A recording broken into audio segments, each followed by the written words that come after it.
આપ જોઈ રહ્યા છો સ્પાર્ક ટુડે ન્યૂઝ। કોરોના કાળ વખતે રેડ ઝોન વિસ્તારમાં મારવામાં આવેલા પતરાના ચૂકવણીની દરખાસ્ત ફરી સ્થાયી સમિતિમાં મૂકવામાં આવી છે।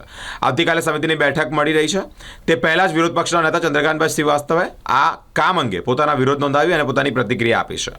કોરોના કાળ દરમિયાન રેડ ઝોન વિસ્તારમાં પતરા મારી વિસ્તારને સીલ કરવામાં આવ્યો હતો। આ કામ અંગે કોન્ટ્રાક્ટરને ચૂકવણીની થતી રકમ બાબતે જે તે સમયે વિવાદ થતાં કામ પરત લેવામાં આવ્યું હતું। ફરી એકવાર સ્થાયીમાં દરખાસ્ત લેવામાં આવી છે।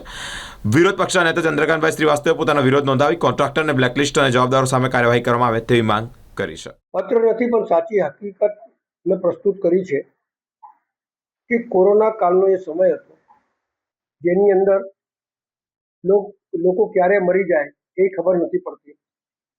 પરિજનો પણ મૃતદેહને હાથ નતા લગાડતા।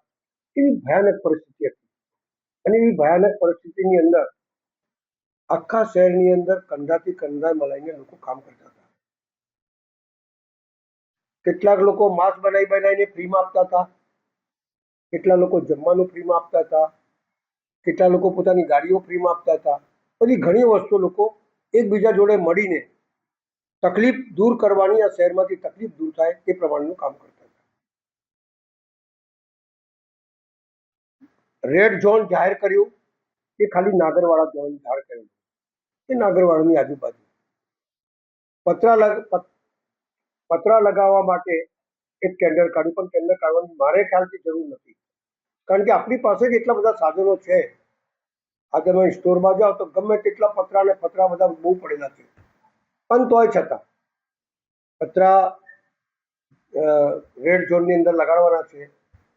એનો અંદાજ કાઢવામાં આવ્યો તો 1,28,00,000નો અંદાજ થયો। તમે વિચાર કરો, 1,28,00,000નો અંદાજ 67C એટલે કમિશનરના પાવરમાં।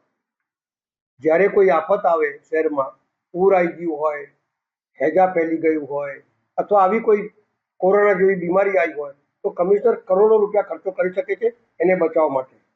પણ ઇટ ડઝન્ટ મીન કે આડેધડ પૈસા ખર્ચવા કરવાના છે।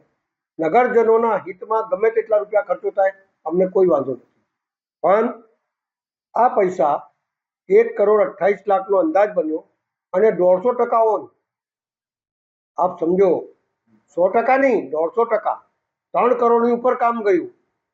જ્યારે ટેન્ડર કમિટી મળીને આમ તેમ કર્યું તો બોલે 90%, 97%, જે ઓછા કર્યા, જે મતલબ એટલા રહ્યા, બાકીના ઓછા કર્યા।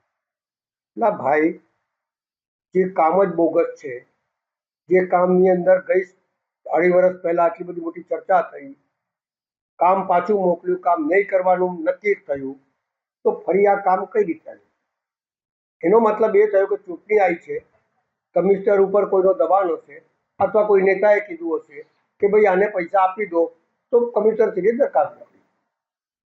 પણ સવાલ એ છે કે આપણે ચૂંટાયેલા પ્રતિનિધિએ છે, આપણે શહેરનું હિત જોવાનું છે, નગરજનોનું હિત જોવાનું છે, આ કોર્પોરેશનનું હિત જોવાનું છે, એ તમારે જોવાનું છે। અને તમે સ્ટેન્ડિંગ કમિટીમાં દરખાસ્ત મંગાવીને તમે સીધા પાસ કરી દો છો, કઈ રીતે? આ પૈસા લોકોના મહેનતના છે। ઘણા લોકો પોતાનું પેટ કાપીને ટેક્સ ભરતા હોય છે, અને આ કોર્પોરેશન બરાબર ચાલે એટલે નગરજનોનો સહકાર છે, કારણ કે નગરજનોના પૈસા વડે જ કોર્પોરેશન ચાલે છે।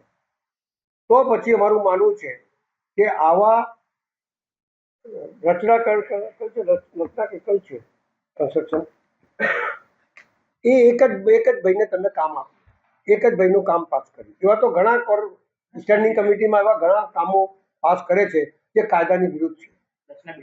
રચના બિલ્ડર, હવે એક જ જણનું કામ આવે, એ 150% ઓન ભરે, તમે પાસ કરી દો, પાસ કરવા માટે લઈ આવો, સભાસદો વિરોધ કરે તો તમે પાછું મોકલી દો, તો પછી 2.5 વર્ષ પછી પાછું કેમ આવ્યું?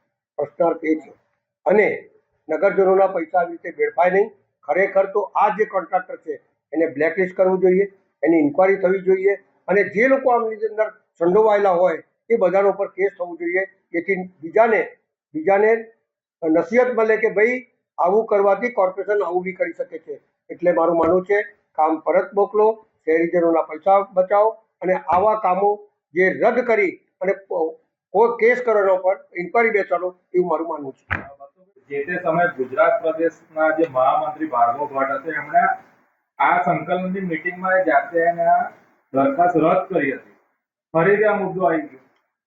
હવે એવું છે કે ભાર્ગવ ભટ્ટ નથી, પણ એમને જે કરેલા કામો છે એ ખરેખર વખણાવા લાયક છે.